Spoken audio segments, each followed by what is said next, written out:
You're listening to the Missionary Perspective Podcast with veteran missionaries Erik Johnson and Joshua Mead. We're glad you could join us. We trust this podcast will be both a blessing and a challenge as we relate topics in world evangelism from a missionary perspective. Now, here's Josh and Erik. Welcome back to the Missionary Perspective Podcast. We're glad you can join us today, and I hope you're having a blessed week. Last week, we had to skip a week. I was traveling, and we just couldn't make that connection there, Erik. I do have an interview with my good friend Daniel Jenkins that I still have to edit and get that posted. I'm excited about that one, and I hope if you're listening today, I hope you tuned in to the Ron Bragg interview. That was such a blessing.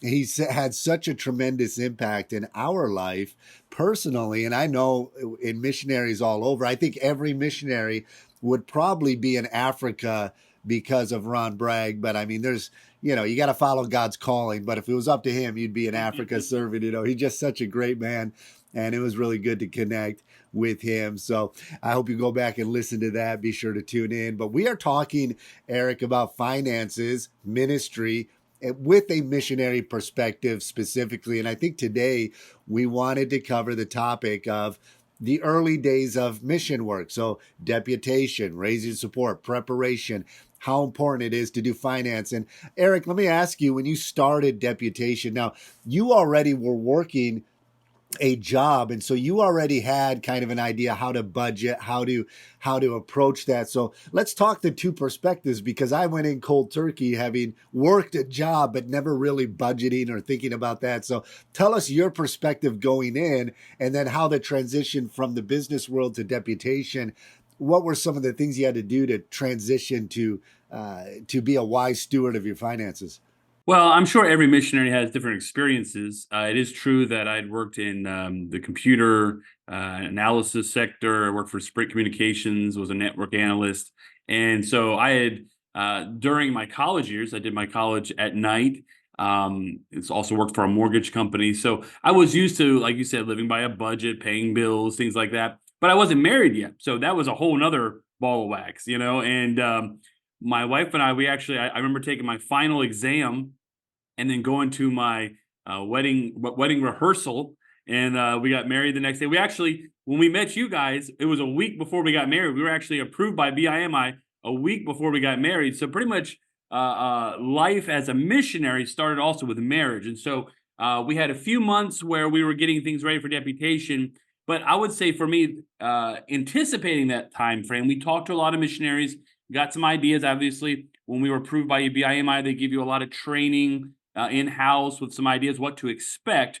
But I'd say, and we kind of talked about this a little bit a few weeks ago, that idea that maybe even anxiety in some sense of that stepping out by faith when you stop working, when you stop having an inflow of resources and understanding, how am I going to budget for the future here? Because I don't have any promises save my home church in support that's going to come in. And for us, to be honest, that is one of the blessings, and we have many from our home church.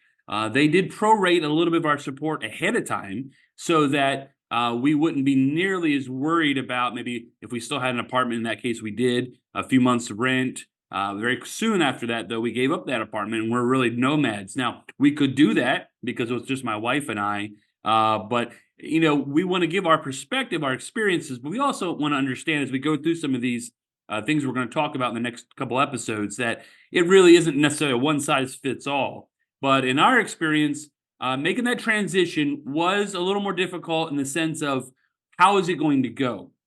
My advice is this. I know there's two different kind of schools of thought. One is, and like I said, this kind of depends on your situation.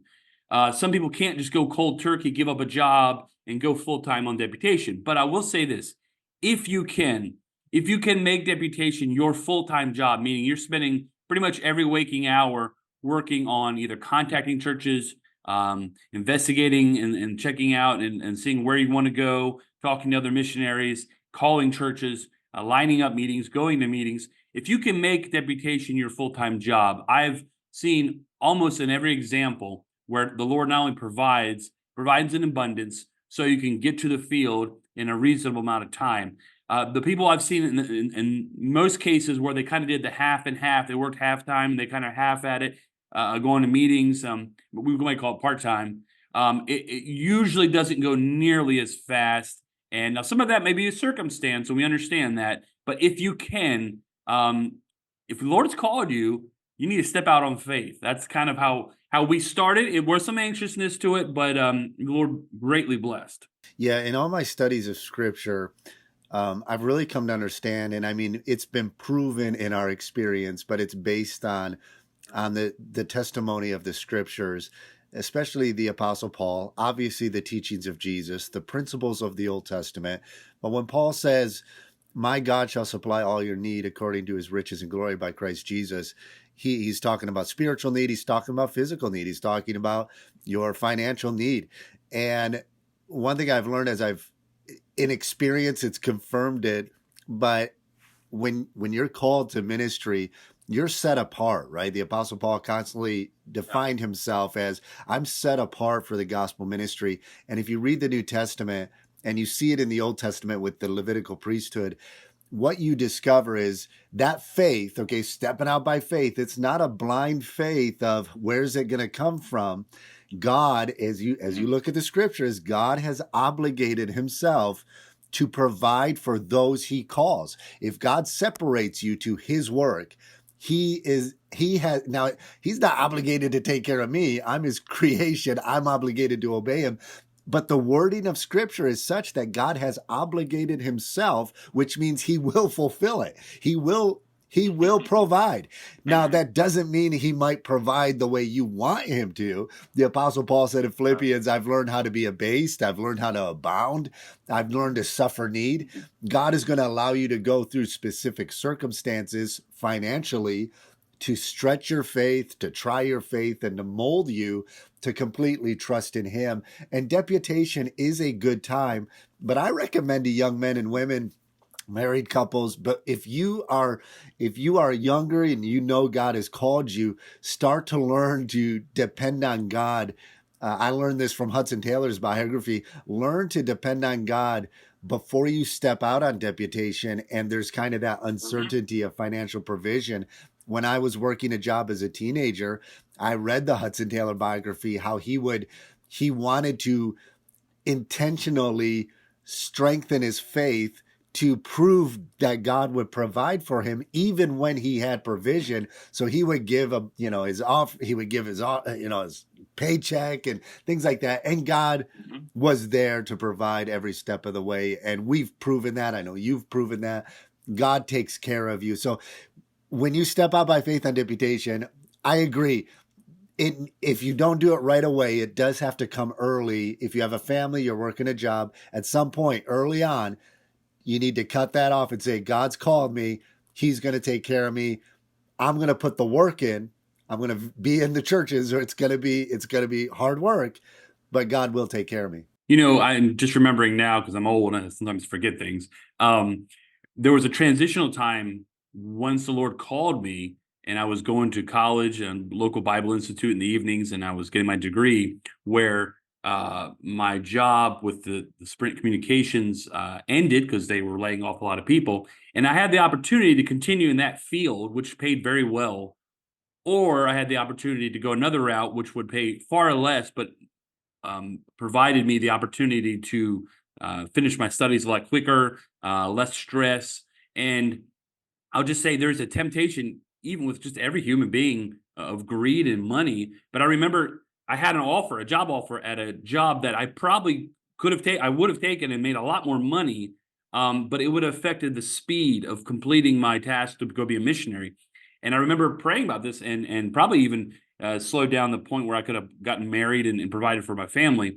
But I remember thinking, if this truly is God's calling, I need to make every decision based on this calling and getting me to this point, even if it means I'm going to live on far less. And, the Lord provided, but like you said, I learned at that point, okay, I have enough to pay my rent. I have enough to feed myself. I have enough to pay my insurance, pay my, car, gas, things like that. But there wasn't a lot of excess. And I knew that making this decision would prepare me for being a missionary one day. And that is, just like you said, God will provide these opportunities. So teach you to learn to live by faith even before you get to the mission field, to prove himself so that you can take the next step of faith. Right. And so have that faith, cultivate that faith, learn to, you're depending on God. It's based on God's promises. And so you're not just blindly stepping out. You know God is going to provide. And it can be scary at first. I was young enough. We were just out of Bible college. I had worked jobs. I was just in a church conference, and we had a forum where missionaries and church planners were seated, on the platform, and they did a Q&A. And one of the questions was, how can parents best prepare their children if God calls them into ministry, and specifically into missions? So, like, is there something a parent can do to better prepare their kids? Wow. And I thought about that. Okay, I knew when I was a kid, I knew when I was 14, I was going to be a missionary to Africa. So I thought, okay, what lessons did my parents teach me? Because they weren't in ministry. We went faithfully to church. My grandpa was a pastor. My grandma had prayed that one of her grandkids would become a missionary, and that was an answer to God's call. And so I was reflecting on, okay, what did my parents how did their influence help me to live on a mission field, on a foreign field? And I think that the three takeaways I got as I was kind of analyzing what my parents taught me was, number one, common sense. I like what the pastor said when I said there's three things that, as a parent, if you can instill this in your kids, they'll be successful in whatever they do, but it will help tremendously in the mission field. Common sense, and that carries over in how you handle yourself with money. A hard work ethic, have character and a work ethic. And be a wise teach them to steward their finances wisely. If you do those three things, and they're intertwined, right? Those three things are interconnected. Mm-hmm. But if you teach those three things to your children, and I like what the pastor said, he said, hey, and if you don't have common sense, then get under the influence of somebody who does, because, not everybody does. And so I look back at my mom and dad. From my dad, I got a hard work ethic. He provided for our family. We were poor. We didn't have a lot of money, but he worked hard. He provided for us. He never complained about it. He just dug in and did the work. And so I learned, all right, you got to work hard. You got to earn it. You got to have that work ethic, and the Bible supports that. And then common sense. Both my parents, but especially my mom, just teaching common sense about how to behave, how to act around people, and just don't be stupid, okay? And then wise financial stewardship, because we were poor. I remember going to school, and we paid. Lunches was $1.50. We paid 90 cents. I was the only one in our school, because most of the kids who went to our Christian school, their parents were wealthier. So I was the only one in school paying 90 cents. I thought, look at these losers. They got to pay $1.50. I only got to pay 90 cents. Not really realizing it's because we were in a poor bracket, but it never crossed my mind. But the reason is because my mom was so good with money that it never felt like we were poor. You know what I'm saying? Like she was so wise with money, and she taught us how to budget and be wise. And so I would say, prepare yourself. If you're in college, you want to be a missionary, and you're like, oh man, I have no idea about money. Now, I never sat down and budgeted. I never I'm not a numbers guy. So that's why I'm so grateful that my parents instilled wise financial stewardship, because I just never intentionally sat down. It was already there, if that makes sense. And so when we started Deputation... learn how to live within your means. Exactly. A lot of us live beyond our means. And I think once you learn to... In fact, there's a message that I'll teach on Faith Promise missions. And when you go to that passage in Philippians, especially true, anybody can live this out, but it's especially true for the missionary. That phrase, live within your means, is an important phrase, but grace giving and learning to live by faith, you could take it to another level, which means learning to live within your need, not just your means, but your need. And when you learn, what do I need? There's so few things. There's a lot less you need in life. that we live within our means, but there's excesses within our means that we don't need. If that makes sense. So as a missionary, Absolutely. learn to live within your need. And I think once you start to break down what you actually need to survive day to day, it's not that much, you know. Now let's get into though. Once you start deputation, there are expenses that begin to add up, and so what do you recommend? Let's say you know you're married, you have kids, and God called you into ministry. You've surrendered. You've got a job. Like, do you have a point? Do you just say, just go cold turkey? Or should you have meetings scheduled and have a strategic plan? What part of that faith of stepping out has to do with how strategic you are in your planning for your scheduling and making sure you're having meetings? Because one thing I learned, and then I'll let you can share your thoughts. One thing I learned was, okay, God provides for my needs. But then as I began doing ministry, I looked back and say, oh, wait a second. God provides for my needs, but he uses people to meet those needs. So there are people sacrificing and giving. So the money's coming from somewhere. It's not just magically falling from heaven. God is using people. And in order to see God provide through people, you need to you have to work hard with your scheduling, make connections, go to the churches. And so just what are your thoughts on that as a family? You know, it's easier if you're just married, no kids, to just say, let's do it. Let's get in the car and go. But if you do have a family, Right. What would you say to somebody struggling with that decision? When do I quit my job? So we've had the opportunity as being veteran missionaries, Josh and I both, to host people who are taking survey trips, considering these kinds of questions. So we've talked to a lot of people, even though we have our experience where we started much younger and without families. We do understand this because we've seen people who have asked us these questions. My personal experience, and now through over the years, this is what I believe. Number one is the Bible talks about before you build a torre. I'm thinking in Spanish now. Before you build a tower, you're gonna count the cost. And so, as we talked about all these wise steps, part of it is understanding. And so, I do think it's a little bit unwise to just jump out on faith if you haven't talked to other missionaries. You have an idea what it's going to cost to go on deputation, what the next year or 2 years will look like financially. There is a preparation. I think there's a wisdom in that. But let's just say, for the sake of argument, you've got all that worked out. You've talked to veteran missionaries. You know the board you're going with. You know what the expenses you're going to kind of probably incur in the next couple of years. Expectation levels. You have that kind of taken care of, and that takes some time. There is the step of faith, and in my case, and this has been the case when we've bought properties here in the mission field. This was the case when we went on deputation. My wife and I, we kind of had a plan. We were going to go work part-time and do the part-time thing. And you know what? The mortgage company I was working with, they started laying people off too. And it was this sign, like, we're like, well, should we just go ahead and start deputation full-time? That same evening was missions conference at our church.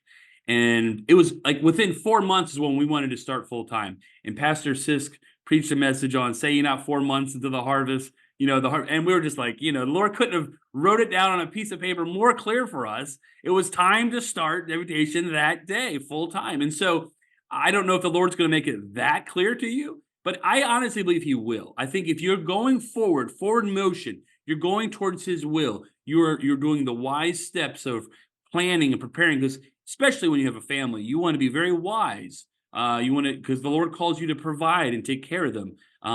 But there's also this great element of faith and being sure of your calling. And so those two, there will be anxiety, but that's where we lay our cares upon the Lord, and we wait for him to show himself mighty, and not only provision, but direction. And don't be afraid to follow the Lord. But I honestly, that was my experience. We could talk all day long in different big decisions, but when you've taken the time to investigate, pray about, and you feel it's the Lord's will, and you wait on him, he usually opens the door and shows it pretty clearly. And I'll tell you, there's nothing more exciting than when you're on deputation and the resources are limited and an Mhm. unexpected expense comes up, you need $700 to pay this bill, you don't know where it's coming from, and somebody hands you a check, you open the envelope and it's $700. It's the exact amount. I cannot tell you how many times God has done that, especially when we were on deputation, just seeing God provide the exact amount time and time again. And it's a time of when you step out by faith. Like I said, God has obligated himself to care for the people he calls. What's the phrase you always hear? Who he calls, he'll prepare, to send, but he'll also provide Yep. for. He will provide your needs, but you do have to be, strategic about it, wise about it. Take in a lot of wise counsel. Now let's say you've stepped out now by faith, you're on the road. Mhm. Something happens probably maybe a year or two into your travels that you begin to see your support level rising, and you're getting love offerings as well. And I'll say this for any young couple or any couple at all, if you're raising support right now, there's no reason to not have a full schedule. Because I just got an email this week from a very large church, a mega church that supports it. I get mega church. It's a large church. And they asked if I had any recommendations of missionaries for their October mission conference. Like, that's coming up. Like, usually you have it full, and pastors are telling me that I'm not getting as many calls from missionaries. And so I'm telling you, there's no excuse to not have a full schedule. You can get it done. You might have to travel a little more. You might have to go where the meetings Yep. are. Go out west. There's a lot of churches Yep. out there that would have you out there. So you can be strategic, find out, okay, where are, out west. We were just in Colorado, and they don't get a lot of missionaries coming out to that area. Go out there, especially if you're young, you don't got a family, you're more flexible. It's just you and your wife, or maybe you Mhm. got two kids. And I understand there's Mhm. some difficulties and there's challenges, especially if you have a young family, to the travel. But I got to take care of you. Now, where I wanted to transition to is you're about a year into it. You're about a year and a half into deputation, and your support level's going up, and at the same time you're still getting love offerings. Now you're starting to say, oh, I'm kind of more than even what I need is coming in. What do I do with this excess money? What is your right? Was there a time in your raising support that you're like, oh, I actually have more, like I have more than what I need right now to continue maintaining Mhm. deputation. What do I do with this money? Well, yes, yes. I mean, the simple answer for our case was yes. One of the reasons for that was we were able to give up our apartment very early on in the process, pretty much in the beginning, and stay with family or friends along the way. Now, once again, this is very hard to do sometimes if you have two, three, four kids, and we understand that. So this is not a one size fits all. But what I would say is along the way, and Josh and Julie are very good at this as well, being as frugal as possible and looking for areas to cut the costs of things that just sap your money, which is like rent or mortgage, things like that. As soon as you can take those major things off the table and you can reinvest them into your traveling costs, and then once those are covered, like Josh mentioned, and going to different meetings, then you want to start socking it away, because I guarantee you what you think is going to be, let's say, something that gets become five, 10, $15,000, just sounds like an enormous amount. Trust me, when those first few weeks and months on the mission field, you will deplete that ASAP. So Mike, what my thing is, save, save, save, because the need is coming very quickly. Yeah, definitely. And I would say as you start to see that budget increasing and you have some excess funds, nowadays there's a lot of places you can put that money that's accessible, but it's at least Mhm. making a little more interest. So we High did. yield savings. Yeah, so we didn't have this when I was traveling, but you can open up No. there's a Charles Schwab has an online account you can open. I think they're 4.5 interest, high yield. Robinhood app, you can put your money there. Yeah. If you pay, I Most think it's a banks like month. Capital One, if you just have a bank Yeah. account, you can get 4.5 to 5% just parking your cash for now. That'll Yeah. probably So make change sure it you're, next year. yeah, exactly. So make sure you're putting it somewhere where it's not risking that budget because you will need it those first couple years. Yep. But put it somewhere where if it's going to sit there for 2 or 3 years, you're at least getting some interest off it at a higher rate than Absolutely. just a local bank that's not producing much Exactly. interest. And so yeah, that's again just being wise with that. Continue to be frugal. I would say stay as frugal. So the first few months of deputation, maintain that frugality. Is that a word? Frugality. Maintain that. Yeah. Even when you're at 90% support, plus you're getting love offerings at each church. Maintain that same initial frugalness as that budget is increasing, because like Erik said, you're going to need that budget when you move to the field easily within the first few months of arriving to the field. And prior to arriving, you'll be spending 20, 30K, even more if you're getting a vehicle, you're importing. You'll blow through 50K just like that your first year. And so you should easily be able to save, on deputation, at least 20 to 25K. That's what I would say. I don't know what it is today. That's what we were able to save. Yeah. And one of the things I wanted to mention as well is that, Josh, when you and I get the opportunities to, I just how to explain this, the technology, the ability to find deals, to find rewards programs, all those things, they didn't really exist. I mean, we had coupons, but this idea of using your time to find ways to save massive amounts of money is more present now than ever before. And so I would say that just taking a little bit of time to assess your situation. I remember you did this, if I'm not mistaken. You guys would eat like 2 meals a day, and you would have like one big meal, and you guys saved tons of money doing things like that. So I never went that route, and I can prove that. But there's all kinds of different ways that you can think of to help save money, because trust me, you're going to need it, and it's something that you have to do. You need to do it. I agree. Well, there's so much more we could cover about deputation and finances. And if you're listening and you're either raising support or maybe you're looking at becoming a missionary, we'd love to hear questions, and we could try, to cover if there's something we're not thinking of right now. But as I reflect back on deputation and raising support, it was a time for me to start to understand kind of how money and finances is a tool for the ministry. For me, just the way I grew up and the way my personality was, I'm not a numbers guy. I'm not like a business person.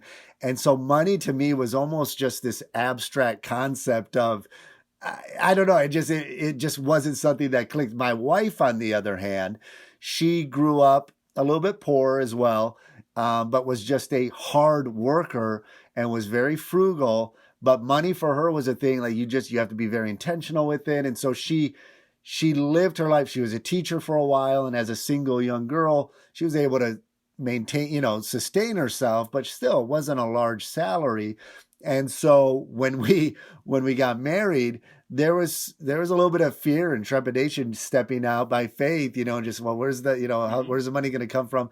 But then as time went on, she was a balance to me, and you need to learn each other's strengths and weaknesses, because my personality is, let's just give it all away and God will provide even more next time. And that's good. If God lays it on your heart to give everything away, do it, follow God's leading. But that's not, you can't sustain a ministry by just, you get a support, you give it all away. And so Julie was a good balance to me to see the reality of what money is, right? It's kind of hard for me to explain it, but to me, money was kind of an abstract concept. It was just, I didn't really wrap my mind around it, and needed to be able to budget. I needed to learn how to, hey, once we got it, because now we're raising support like $250,000 for this building project, 150, almost 145, I think, or something like that has already come in. And these are big numbers that, to God, it's nothing. He provides for it. It's an incredible thing. But for me, it's like, okay, I got to be wise. Like, I don't want to mess up with how I'm budgeting this, making sure I'm spending it wisely. My wife was a huge help with that. because she was a little more nervous. Well, let's make sure we're cutting these costs. And so she was the saver. She was the deal finder. Even on deputation, we'd go into Goodwills or we'd garage sale in every city we were at. She'd buy stuff, take it back, resell it. So she was always had this little side gig going on just to make sure it didn't take away from ministry, but she always had a little bit of side income coming in. And so play to each other's strengths and weaknesses if you're married, and just learn that money is a tool to glorify God. And it's a way we partner with churches, and it's a way we reach people on the mission field. It's not the only way, but it is an essential tool that's needed. And so learn to be a wise steward. As we finish here, we're actually in missions month in our church, and we have been talking about, because tomorrow, 2 days from now, we host another mission group to do some construction work in one of our church plants.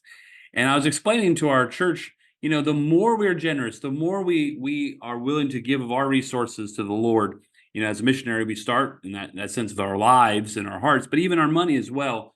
The Lord, he tests us, he proves us. And when we're faithful with a little, then he can make us we can be faithful with much. He doesn't usually start with much, and he starts with a little. And that's what deputation really is. Like, you can prove yourself with the Lord that you're going to be faithful, not only take care of the needs of your family to set aside for the future, and but also be generous. As Josh mentioned, opportunities to help other missionaries. If the Lord has blessed you, and he blessed Josh, he blessed I on deputation, I know there were many opportunities where we saw people who weren't blessed yet, or weren't nearly as blessed. And I know both cases, we reached out and helped people, and the Lord will only give you more opportunities to do that. And so, as Josh says, money's a tool, and deputation is the first step in learning how to use that tool in your ministry. That's right. Well, keep at it. If you're on deputation, if you're a member of a church, pray for missionaries as they are raising support and seeking to glorify God in the mission field that God's called them to accomplish. Well, we'll continue these conversations on finances and missions. I hope you'll continue to tune in. This is Josh Mead here in cold, snowy Michigan. And Erik Johnson in the cold DR. God bless. Have a great week.